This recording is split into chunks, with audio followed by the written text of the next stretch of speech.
मेरे पाकिस्तानियों, आजकल एक बहुत मुनज़्ज़म प्रोपेगेंडा चल रहा है और मैं इसलिए आज आपके सामने कोई चीज़ें रखना चाहता हूं कि लोगों को ये पता तो चले कि हर चीज़ की दो साइड्स होती हैं, दो पहलू होते हैं हर चीज़ के। एक जज कभी फैसला नहीं करता जब तक वो दो साइड्स को सुन नहीं लेता। तो कौम एक जज बनी हुई है। इस वक्त कौम के सामने एक चीज रखी जा रही है कि तहरीक इंसाफ ने तोड़ फोड़ की, कोर कमांडर का घर जला दिया, रेडियो पाकिस्तान पेशावर जला दिया और नुकसान पहुंचाया। तो मैं इसके लिए चाहता था कि आज मैं आप बड़े आराम से जो मेरी साइड है, जो हमारी साइड है, वो मैं आपको बताऊं। मसला हमारा सबसे बड़ा क्या है कि जो भी तहरीक इंसाफ का कारकुन या सपोर्टर या उसका कोई ओहदेदार, तकरीबन सबको पकड़ के जेलों में डाल दिया। और अगर जो जेल में नहीं अभी तक डाले, वो सब अंडरग्राउंड चले गए, वो घरों से बाहर चले गए क्योंकि उनके घर पे छापे पड़ रहे हैं। तो अब हो क्या रहा है, हमारे लिए इंफॉर्मेशन लेना बड़ा मुश्किल है। हमें इतना पता है कि 25 हमारे लोगों को शहीद किया गया गोलियां मार के। कितने 100 लोगों को, अब तक कोई फिगर है 700 लोग, जिसमें से कईयों को गोलियां लगी हुई हैं। मसला हमारा यह है कि हमें इंफॉर्मेशन आ नहीं रही, गवर्नमेंट दे नहीं रही इंफॉर्मेशन। हमारे लोग अंडरग्राउंड गए हुए हैं, हमें उनसे पूरी इंफॉर्मेशन नहीं मिल रही क्योंकि इसके ऊपर कोई बात ही नहीं कर रहा, हुकूमत की तरफ से कोई बात ही नहीं कर रहा कि 25 लोगों को शहीद किया गया है और वो सारे, किसी के हाथ में हथियार नहीं था। तो गोलियां मारी गई हैं। क्या इस मुल्क में कोई जान की अहमियत नहीं है? मैं बार बार बताता हूं कि फ्रांस के अंदर वो सीधे सीधे पुलिस के ऊपर पेट्रोल बम फेंकते हैं। एक आदमी को गोली मारी है किसी ने, क्योंकि अपने शहरियों को गोली मारने की इजाजत नहीं जब वो एहतजाज कर रहे हों। ये एक जमहूरियत के अंदर हक होता है। हमारे लोगों को इन्होंने पकड़ा जी, जियो फेंसिंग करके हमने पकड़ लिया, तहरीक इंसाफ के कारकुन फलान जगह पे थे। भाई जियो फेंसिंग तो ये बता रही है कि वो एक जगह के ऊपर थे, यानी अगर आपने चले कोर कमांडर के घर के सामने तो वो जियो फेंसिंग में आ जाएगा। क्या वो ये जो तोड़ फोड़ थी इसमें शामिल थे? क्या वो आग लगाने में शामिल थे? अगर थे तो हम सबसे ज्यादा मजम्मत हम करते हैं। ये भी एक प्रोपेगेंडा के इमरान खान ने मजम्मत नहीं की। इतना बड़ा झूठ। 4 दिन मैं बंद था, 4 दिन मुझे जेल में, मुझे कुछ पता ही नहीं था, नजर बंद था।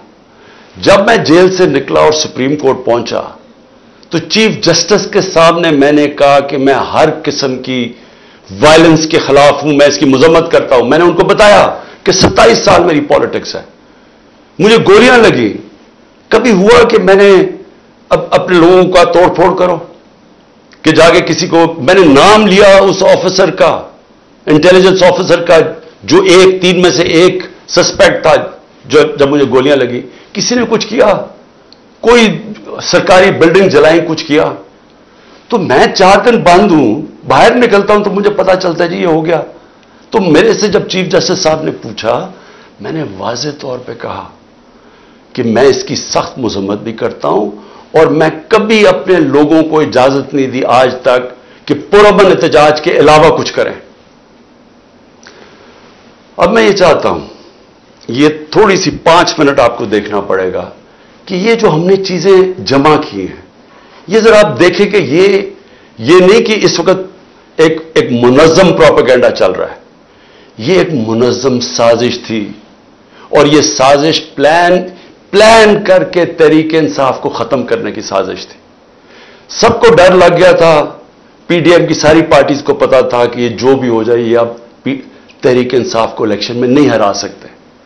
और फिर ये प्लान बना, पूरी साजिश बनी कि किसी तरह इनको कलअदम किया जाए, इनके ऊपर सारा ये जो हुआ पूरा प्रोपेगेंडा करके इनके ऊपर डाला जाए। जिस पार्टी ने 27 साल से कभी कोई आइन और कानून के बीच में रह के खेला, उसको एकदम इन्होंने ऐसे दिखाया कि वो पार्टी कोई बड़ी वायलेंट पार्टी थी। और इनकी तकरीरें सुन लें, इनकी बातचीत सुन लें कि लगेगा ऐसे कि इससे ज्यादा कोई खौफनाक जमात नहीं आई। वो जमात जिसके अंदर औरतें और बच्चे हों, वो जमात जिसके जलसों के अंदर फैमिलीज आए हैं, वो जमात जिसकी प्रोटेस्ट पे फैमिलीज आए हैं, वो कभी इंतशार करेगी? कभी वो सोचेगी जलाना और ये जो वायलेंस हुआ है वो कभी वो करेगी ऐसे? तो मैं चाहता हूं कि ये एक थोड़ी सी 5 मिनट की फिल्म है, ये जरूर देखें क्योंकि हमने ये कंपाइल की हुई है। मैंने ये कहा कि इसमें ये चंद विजुअल्स हैं। खबरें तो और भी सारे पाकिस्तान से आ रही हैं कि पेशावर में क्या हुआ। शाह फरमान हमारे मेन लीडर, पार्टी के फाउंडर मेंबर, हमारा जो वजीर इत्तलात था शौकत यूसुफ सही, वो फाउंडर मेंबर्स, उनको वो कौन लोग थे जिन्होंने पकड़ के उनके कपड़े फाड़ दिए जब वो रोक रहे थे लोगों को कि नहीं आपने ये लोगों को इश्तिहार नहीं देना, हम पुरअमन एहतजाज करेंगे। तो वो कौन लोग थे? हर जगह से एक ही खबरें आ रही हैं। वहां मियां वाली में वो लोग बड़े फख्र से वो जहाज, उसको जहाज चौक कहते हैं, तो वो जो सेबर जेट लगा हुआ बड़े फख्र से लोग उसको देखते हैं। वो MNA जो हमारे अमजद अली खान है, उन्होंने कहा मेरे सामने ये लोग आए और इनके पास कोई चीज थी क्योंकि वो जल ही नहीं सकता था, वो तो एल्यूमिनियम था, इन्होंने कुछ किया, इनके सामने आके उसको जला दिया। तो इसके ऊपर बहुत जरूरी है, जिस तरह सारी दुनिया में एक इंडिपेंडेंट इन्वेस्टिगेशन होती है, हम कुछ नहीं और चाह रहे हैं, हम सिर्फ चाह रहे हैं कि इंडिपेंडेंट इन्वेस्टिगेशन की जाए।